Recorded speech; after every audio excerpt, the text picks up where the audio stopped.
ሰላም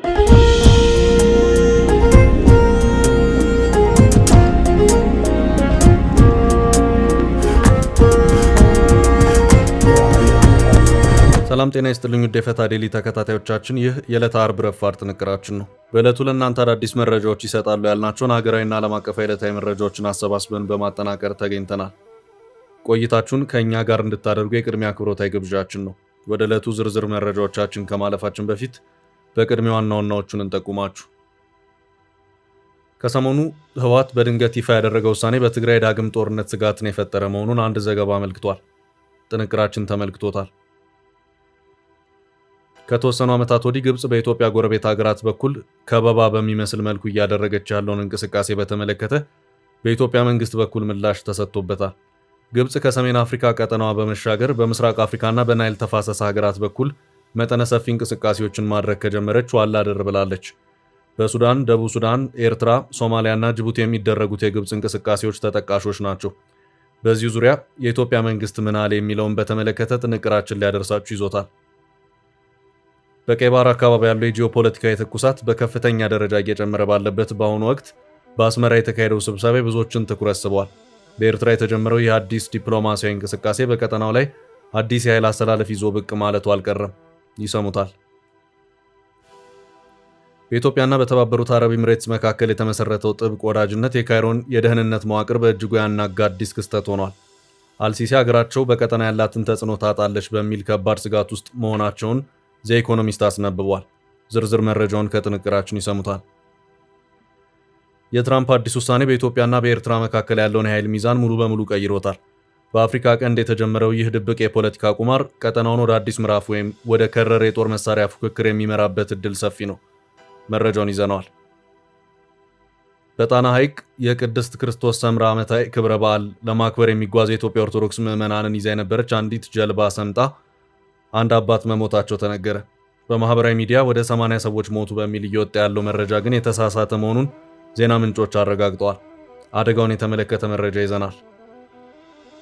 ከሰሞኑ በኢትዮጵያ የኃይል አቅርቦት ላይ የጎረቤት ሀገራት ጥያቄ በርከት ብሏል። ቀድሞ ኃይል እየገዛች ያለችው ኬንያ ተጨማሪ ኃይል አቅርቦት ጥያቄ ስታቀርብ፣ ሌላኛዋ ጎረቤት ሶማሊያ ከኢትዮጵያ ኃይል ለመግዛት ያላትን እቅድ፣ ፍላጎትና ተግባር አስታውቃለች። መረጃው ዝርዝር አለው። እስከ ጥንቅራችን ፍጻሜ አብራችሁን ቆዩ። የምንለቃቸው አዳዲስ ዜናዎች እንዲደርሷችሁ ላይክ፣ ሼር፣ ሰብስክራይብ ማድረግ እንዳትረሱ። ዘመናዊ ንግድ ሱቅ በመርካቶ ተክለ ሃይማኖት ከ440 ሺህ ብር ቅድመ ክፍያ ወይም በ1.7 ሚሊዮን ብር ሙሉ ክፍያ ከ11 ካሬ እስከ ትላልቅ የካሬ አማራጮች ለሽያጭ አቀረብንላችሁ። ሱቆቹ የተንጣለለ ፓርኪንግ ጨምሮ ሁሉም የተሟላላቸው ዱባይ ሞል ስታንዳርድ ናቸው። በተጨማሪም በፒያሳ አራዳ ፓርክ ፊት ለፊት ከባለ 1 መኝታ እስከ ባለ 4 መኝታ መኖሪያ ቤትም ለሽያጭ አቅርበናል። ባለ 1 መኝታ በ3.9 ሚሊዮን ብር ሙሉ ክፍያ፣ ባለ 2 በ6.5 ሚሊዮን ብር፣ ባለ 3 መኝታ በ10.5 ሚሊዮን ብር ሙሉ ክፍያ አሊያም 10% ቅድመ ክፍያ በመክፈል ባለቤት ይሁኑ። የባንክ ብድርም አመቻችተናል። ሜሪት ፕሮፐርቲ። ለበለጠ መረጃ 0998 317677 ይደውሉልን።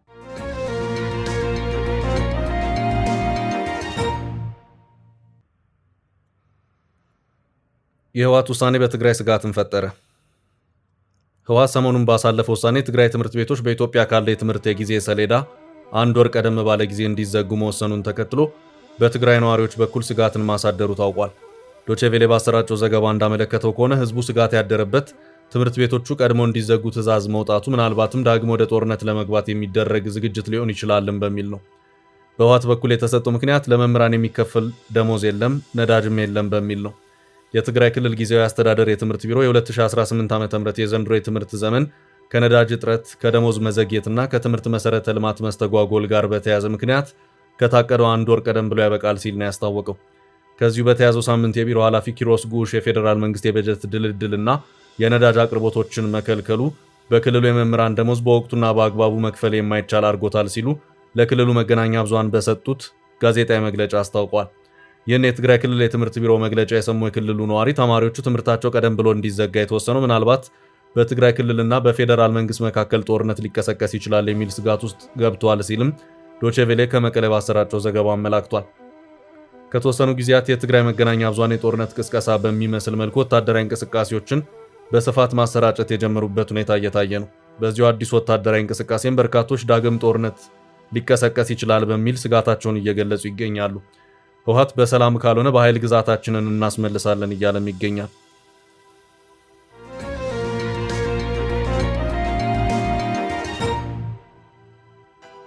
በቀጣይ መረጃ መንግስት በግብጽ ከበባ ዙሪያ።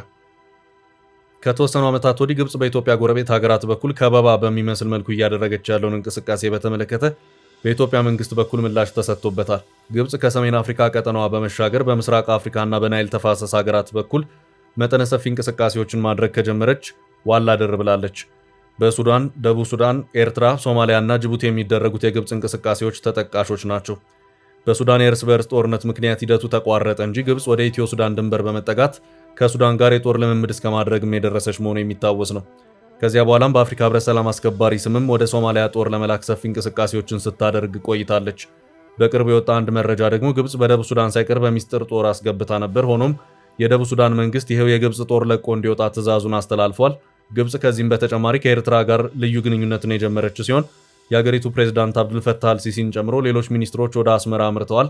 ፕሬዝዳንት ኢሳያስም ካይሮ ሄደው መክረዋል። ከዚያም በኋላ የግብጽ ሚኒስትሮች አስመራ እግር አብዝተውም ታይተዋል።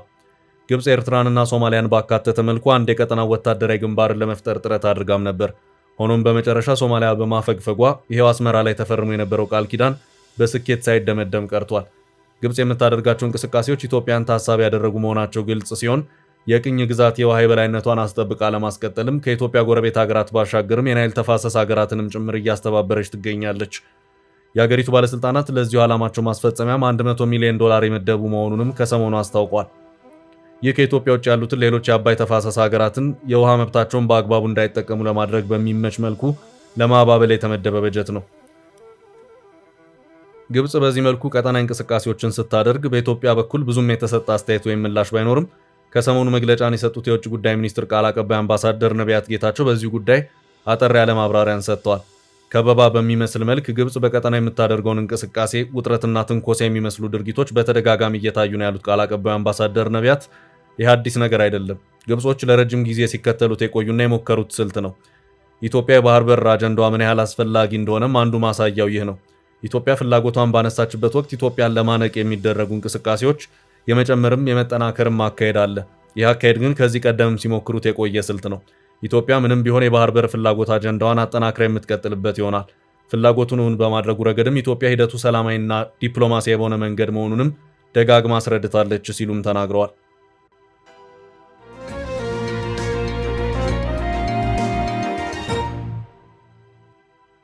በቀጣይ መረጃ የኤርትራ አዲስ እንቅስቃሴ። በቀይ ባህር አካባቢ ያለው የጂኦፖለቲካዊ ትኩሳት በከፍተኛ ደረጃ እየጨመረ ባለበት በአሁኑ ወቅት የኤርትራ የውጭ ጉዳይ ሚኒስትር ኡስማን ሳልህ መሐመድ በአስመራ የኳታር ኤምባሲ ተጠባባቂ ዲፕሎማቲክ ተወካይ ጋነም ቢን መሐመድ አልማዳዲን ተቀብለው መወያየታቸው ትልቅ ትኩረትን ስቧል። የኤርትራ ውጭ ጉዳይ ሚኒስትር ይፋ ባደረገው መረጃ በሁለት ወገኖች መካከል የተደረገው ይህ ውይይት በኤርትራና በኳታር መካከል ያለውን የሁለትዮሽ የትብብር ግንኙነት ይበልጥ ለማጠናከር ያለመ ነው። ይህ ስብሰባ ቀጠናው በከፍተኛ ወታደራዊና ዲፕሎማሲያዊ ፍጥጫ ውስጥ ባለበት ወቅት መካሄዱ የብዙዎችን ትኩረት ወደ አስመራ እንዲዞር አድርጎታል። የዚህ ስብሰባ ይዘት በይፋ መግለጫዎች የሁለትዮሽ ግንኙነትን ማጠናከር በሚል አጠቃላይ ቃል ቢገለጽም በዲፕሎማሲ ዓለም እየታየ ያለው እንቅስቃሴ ግን የሁለቱ ሀገራት ግንኙነት ከቀድሞ በበለጠ ፍጥነት መራመድ እንደሚፈልግ ማሳያ ተደርጎ ተወስዷል። በተለይም ኤርትራ በቀይ ባህር ላይ ያላትን እጅግ ወሳኝ ስትራቴጂካዊ ተጽዕኖ ለመጠቀም ከፍተኛ ጥረት እያደረገች ባለችበት በዚህ ወቅት ኳታር ከቀጠናው ሀገራት ጋር ያላትን ዲፕሎማሲያዊ ግንኙነት ይበልጥ ለማጥበቅና የራሷን ይዞታ ለማስከበር የምታደርገው ጥረት እንደ ትልቅ አጋጣሚ ተወስዶባታል። ይህ ሁኔታ ሁለቱ ሀገራት በጋራ ጥቅሞች ላይ ተመስርተው አዲስ ስትራቴጂካዊ ጥምረት ለመፍጠር እየተንቀሳቀሱ መሆኑን ያመለክታል። ይህ በሁለቱ ሀገራት መካከል የተካሄደው ስብሰባ የኤርትራን ዲፕሎማሲያዊ አድማስ ለማስፋትና የቀጠናዊ ተጽዕኖዋን ለማረጋጋት የታቀደ ወሳኝ እርምጃ መሆኑን የፖለቲካ ተንታኞች በሰፊው ይገልጻሉ። አንዳንዶች ይህንን ግንኙነት ኤርትራ ከዓለም አቀፍ መገለል ወጥታ በቀጠና ያላትን ሚና የምታጠናክርበት መልካም ዕድል አድርገው ሲመለከቱት፣ ሌሎች ደግሞ የባህረ ሰላጤው ሀገራት ፍላጎት በቀይ ባህር ላይ መስፋፋቱ አዲስ አለመረጋጋትን ሊጭር ይችላል የሚል ስጋት አላቸው።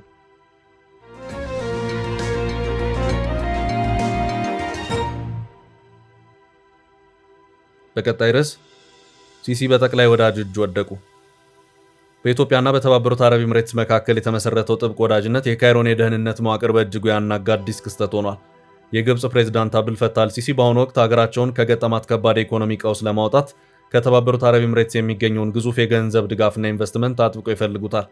እንደ ታዋቂው የኢኮኖሚና ፖለቲካ መጽሔት ዘ ኢኮኖሚስት ዘገባ ከሆነ ግብፃውያን በተባበሩት አረብ ኤምሬትስ ላይ ከፍተኛ ቅሬታ ቢኖራቸውም ሀገሪቱ ካለችበት ማጥ ለመውጣት ግን የኤምሬትስ እርዳታ የግድ ያስፈልጋቸዋል። ይህ ፍላጎት በአንድ በኩል የግብፅን የፋይናንስ መረጋጋት የጠበቀ ቢሆንም በሌላ በኩል ግን የካይሮን የውጭ ጉዳይ ፖለቲካ ነፃነት በመግታት የፕሬዝዳንት አልሲሲን አስተዳደር ለከፍተኛ የፖለቲካ ጭንቀት አጋልጦታል። ለፕሬዝዳንት አልሲሲ የጭንቀት ምንጭ የሆነው ሌላው የአብይ ጉዳይ የተባበሩት አረብ ኤምሬትስ መሪዎች ከኢትዮጵያው ጠቅላይ ሚኒስትር አብይ አህመድ ጋር ያላቸው እጅግ በጣም ቅርብና ጥሩ ግንኙነት ነው። ኤምሬትስ ለኢትዮጵያ የምታደርገው የልማት የኢኮኖሚና የስትራቴጂክ ድጋፍ በተለይም ከታላቁ የህዳሴ ግድብና ከቀጠናዊ ተጽዕኖ መስፋፋት ጋር ተያይዞ ግብፅን በእጅጉ ያሳስባታል። ግብፅ የታላቁ ህዳሴ ግድብ ግንባታን የውሃ ደህንነቴን አደጋ ላይ ጥላል በሚል በጽኑ ስትቃወም የቆየች ቢሆንም ዋነኛ የኢኮኖሚ ደጋፊ የሆነችው አቡዳቢ ግን ከባላንጣው አዲስ አበባ ጋር ያላትን ወዳጅነት ማጠናከሯ የአልሲሲን ዲፕሎማሲ አቋም ክፉኛ አዳክሞታል። ይህ ባለ ሶስት ማዕዘን ግንኙነት በቀጠናው ላይ አዲስ የፖለቲካ እውነታን የፈጠረ ሲሆን ተንታኞች ጉዳዩን በተለያየ መንገድ ይተረጉሙታል። በአንድ በኩል የግብፅ ብሔርተኞች አረብ ኤምሬትስ የግብፅን ታሪካዊ ቀጠናዊ መሪነት ሚና እየተሻማች ነው በሚል የፕሬዝዳንት አልሲሲን የዝምታ አካሄድ በከፍተኛ ሁኔታ ይተቻሉ። በሌላ በኩል ግን ግብፅ በአሁኑ ወቅት የኤምሬትስን ቢሊዮን ዶላሮች ሳታገኝ መኖር ስለማትችል ከኢትዮጵያ ጋር ስላላት ግንኙነት አቡዳቢን ለመሞገት የሚያስችል አቅምም ሆነ የፖለቲካ ተደራዳሪነት የላትም። ይህ ሁኔታ በአፍሪካ ቀንድና በባህረ ሰላጤው ሀገራት መካከል ያለውን የዲፕሎማሲ የበላይነት ፉክክር ይበልጥ እያወሳሰበው ይገኛል። አቡዳቢ በአሁኑ ወቅት በግብፅ የፖለቲካና የኢኮኖሚ ህልውና ላይ ወሳኝና የመሪነት ሚና እየተጫወተች ትገኛለች። በተለይም የፕሬዝዳንት አልሲሲ አስተዳደር ከገጠመው ከባድ የምንዛሬና የዕዳ ቀውስ እንዲያገግም የተባበሩት አረብ ኤምሬትስ በቢሊዮን የሚቆጠር ዶላር በማፍሰስና እንደ ራስ አል ሂክማ ያሉ ግዙፍ የሜጋ ፕሮጀክት ኢንቨስትመንቶችን በመግዛት የካይሮን ምጣኔ ሀብት ሙሉ በሙሉ ደግፋ ይዘዋለች። ይሁን እንጂ ይህ የፋይናንስ የበላይነት አቡዳቢ በግብፅ የውጭ ጉዳይ ፖለቲካ ላይ ከፍተኛ ተጽዕኖ እንድታሳድር የረዳ ሲሆን ግብፅ ከአቡዳቢ ጋር የጠበቀ ወዳጅነት ያላቸውን እንደ ኢትዮጵያ ያሉ የአፍሪካ ቀንድ ሀገራትን በምትቃወምበት ወቅት የዲፕሎማሲ አቅሟንና ነፃነቷን እንድታጣ አድርጓታል።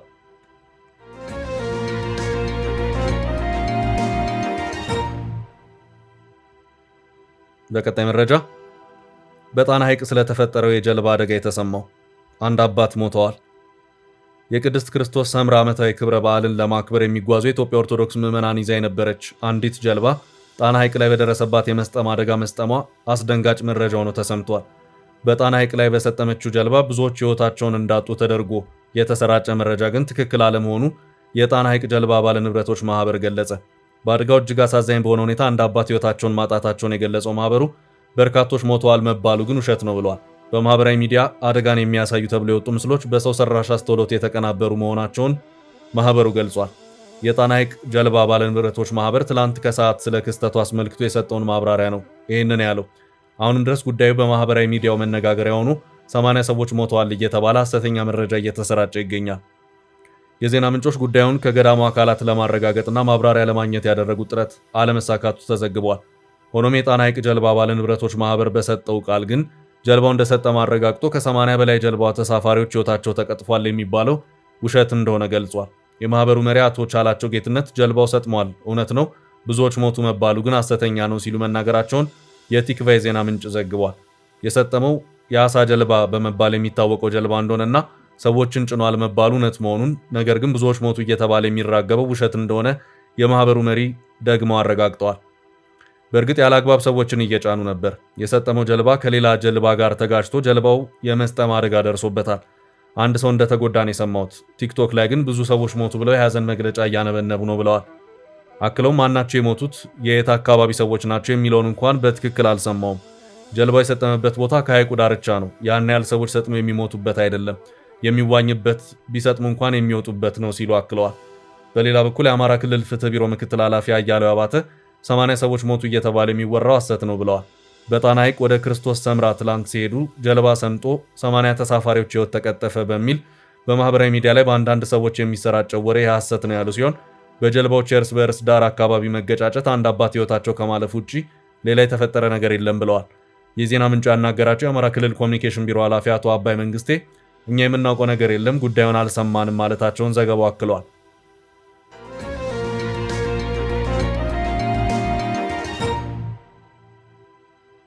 በቀጣይ ርዕስ ኬንያ ለኃይል ችግሯ ኢትዮጵያን የሙጥኝ ብላለች። በኢትዮጵያ ኃይል ምርት ላይ የጎረቤት ሀገራቱ ፉክክር ይዘዋል። ከሰሞኑ በኢትዮጵያ ኃይል አቅርቦት ላይ የጎረቤት ሀገራት ጥያቄ በርከት ብሏል። ቀድሞ ኃይል እየገዛች ያለችው ኬንያ ተጨማሪ የኃይል አቅርቦት ጥያቄ ስታቀርብ፣ ሌላኛዋ ጎረቤት ሶማሊያ ከኢትዮጵያ ኃይል ለመግዛት ያላትን እቅድ፣ ፍላጎትና ተግባር አስታውቃለች። ኬንያ ሀገራዊ የኃይል አቅርቦት በተወሰኑ አካባቢዎች መቋረጥን ተከትሎ ክፍተቱን ለመሙላት ከኢትዮጵያ ተጨማሪ ኃይል እንደምታስገባ ገልጻለች። ኬንያ ከኢትዮጵያ የምታስገባውን ኤሌክትሪክ ኃይል በዓመቱ እጥፍ ለማድረግ ነው ያቀደችው። እስካሁን 200 ሜጋዋት ኃይል እየወሰደች ሲሆን መጠኑን ወደ 400 ሜጋዋት እንደምታሳድግ የኬንያ የዜና ምንጮች ዘግበዋል። ሌላኛው ጎረቤት ሀገር ሶማሊያ ከኢትዮጵያ ኃይል ለመግዛት በሂደት ላይ መሆኗን ገልጻለች። የሀገሪቱ የኃይል ሚኒስትር አብዱላሂ ቢዳሃን ዋርሳሜ ለዳዋን ሚዲያ በሰጡት ቃል ከኢትዮጵያ ኃይል ለማስገባት በስምምነቱ ዙሪያ ስራው እየተጠናቀቀ መሆኑን ገልጸዋል። ሚኒስትሩ በሶስት አቅጣጫዎች ከኢትዮጵያ ኃይል ወደ ሶማሊያ ለማስገባት ማቀዱን ይፋ ያደረጉ ሲሆን ዶሎ፣ ዋጃሌና ጎልዶጎብ በሚሰኙ የድንበር አካባቢዎች በኩል ኃይሉን በማስገባት ከዛም በመላው ሀገሪቷ ለማከፋፈል መታቀዱን ገልጸዋል። ሶማሊያ ከኢትዮጵያ የምታስገባውን ኃይልና መሰረተ ልማቱን በፋይናንስ የሚደግፈው ዓለም ባንክ መሆኑን አሳውቃለች። ሚኒስቴሩ በዓለም ባንክ ድጋፍ በሶስቱ አካባቢዎች ከኢትዮጵያ ኃይል ለመቀበል የሚያስችሉ መሰረተ ልማቶች ተጠናቀዋል ብለዋል። ኢትዮጵያ ታንዛኒያን ጨምሮ ለ5 የጎረቤት ሀገራት ኃይል በመሸጥ ላይ ስትገኝ ከዚህ ውስጥ አብላጫውን ድርሻ የምትወስደው ኬንያ ናት።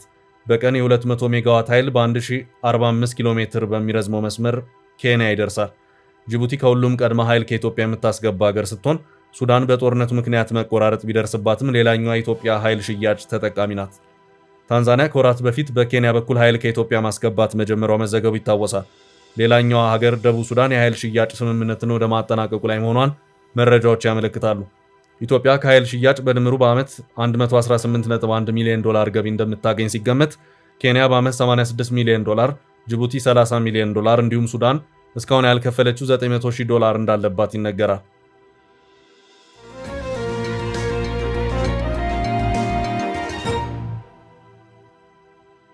በቀጣይ መረጃ የትራምፕ የኢትዮ ኤርትራ ቁማር። የአሜሪካው ፕሬዝዳንት ዶናልድ ትራምፕ አስተዳደር በአፍሪካ ቀንድ ቀጠና ላይ የያዘው አዲስ የጂኦፖለቲካ ስትራቴጂ የቀጠናውን የኃይል ሚዛን ሙሉ በሙሉ እየቀየረ ይገኛል። ዋሽንግተን በቅርቡ በኤርትራ ላይ ጥላ የነበረውን ማዕቀብ ለማንሳት መወሰኗና በኢትዮጵያ ላይ ተጥሎ የነበረውን የጦር መሳሪያ ኤክስፖርት እገዳ ITAR ማንሳቷ የአሜሪካን አዲስ አካሄድ ቁልጭ አድርጎ ያሳያል። ይህ ውሳኔ ዋሽንግተን ከአንድ ወገን ጋር ሙሉ በሙሉ ከመወገን ይልቅ በሁለቱ ታሪካዊ ባላንጣዎች መካከል ቁጥጥር የሚደረግበት ሚዛን ለመፍጠር እያደረገች ያለችው ጥረት አካል ተደርጎ ተወስዷል። የቀድሞ ዩናይትድ ስቴትስ የስለላና የውጭ ጉዳይ ሚኒስቴር ከፍተኛ ባለስልጣን ካሜሮን ሃድሰን በማህበራዊ ገጻቸው ላይ ባሰፈሩ ጽሑፍ የትራምፕ ስትራቴጂ በሁለቱ ሀገራት መካከል ያለውን ፍጥጫ በአሜሪካ ጥላ ስር የመያዝ ወይም የመቆጣጠር ስልት መሆኑን በግልጽ አስፍረዋል። እንደ ዓለም አቀፍ የዜና ምንጭ ኑን ፖስት ዘገባ ከሆነ ይህ የአሜሪካ ዲፕሎማሲ ለውጥ የመጣው በተለይም በኢትዮጵያና በኤርትራ መካከል በወደብ ጉዳይና በቀይ ባህር ቀውስ ምክንያት ከፍተኛ የጦርነት ስጋት ባንዣበበበት ወቅት ነው። ኢትዮጵያ የባህር በር ለማግኘት የምታደርገው ጥረት ኤርትራን በእጅጉ ስጋት ላይ ጣላ ሲሆን አሜሪካ በበኩሏ የኤርትራን ስትራቴጂካዊ አቀማመጥ በመጠቀም የቀይ ባህር የንግድ መስመርን ከሁቲ ታጣቂዎች ጥቃት ለመጠበቅ አስባለች። በዚህ ምክንያት ዋሽንግተን አስመራን ከዓለም አቀፍ መገለል አውጥታ ወደ ራሷ ጎራ ለመሳብ ስትሞክር፣ በሌላ በኩል ደግሞ ከኢትዮጵያ ጋር የነበራትን የጦር መሳሪያ እገዳ በማንሳት አዲስ የስትራቴጂካዊ ግንኙነት ውይይት ጀምራለች። ይህም በሁለቱ ሀገራት መካከል ሊነሳ የሚችለውን ግጭት በአሜሪካ የዲፕሎማሲ መዋቅር ስር ለመያዝ የታለመ ባለ አንድ ገጽታ የቼዝ ጨዋታ ተብሎ ተገልጿል። ይሁን እንጂ ይህ የትራምፕ አስተዳደር አካሄድ በዓለም አቀፍ ደረጃና በቀጠናው ተንታኞች ዘንድ የተለያየና ተቃራኒ ምላሾችን እያስተናገደ ይገኛል። የሰብአዊ መብት ተሟጋቾችና አንዳንድ ተቺዎች ኤርትራ ምንም አይነት የውስጥ ሰብአዊ መብትና የፖለቲካ ማሻሻያ ሳታደርግ ማዕቀብ ለማንሳት መሞከሩ አምባገነንነትን ማበረታታት ነው ሲሉ ይሞግታሉ። በሌላ በኩል አሜሪካ ላለፉት 10 ዓመታት ኤርትራን በማግለል የመጣ ለውጥ ባለመኖሩ አዲሱ አካሄድ በቀጠናው ሰላምን ለማስከበር አማራጭ የሌለው ብልህ አካሄድ ነው ብለው የተከላከሉም አሉ። ውሳኔው በአፍሪካ ቀንድ ሀገራት መካከል ያለውን የጦር መሳሪያ ፉክክር ያፋጥነዋል ወይስ ዘላቂ ሰላምን ያመጣል የሚለው ጉዳይ አሁንም በከፍተኛ ሁኔታ አነጋጋሪ ሆኖ ቀጥሏል። ውድ ቤተሰቦቻችን ለዛሬ ያዝንላችሁን ርዕሰ ጉዳዮች እዚህ ላይ ቋጨን። ላይክ፣ ሼር እና ኮሜንት በማድረግ ለቻናላችን ድጋፋችሁን መግለጽ እንዳትዘነጉ እያልን ከሌሎች መረጃዎች ጋር ደግመን እስክንገናኝ ቸር ያሰማን ስንል ተሰናበትን።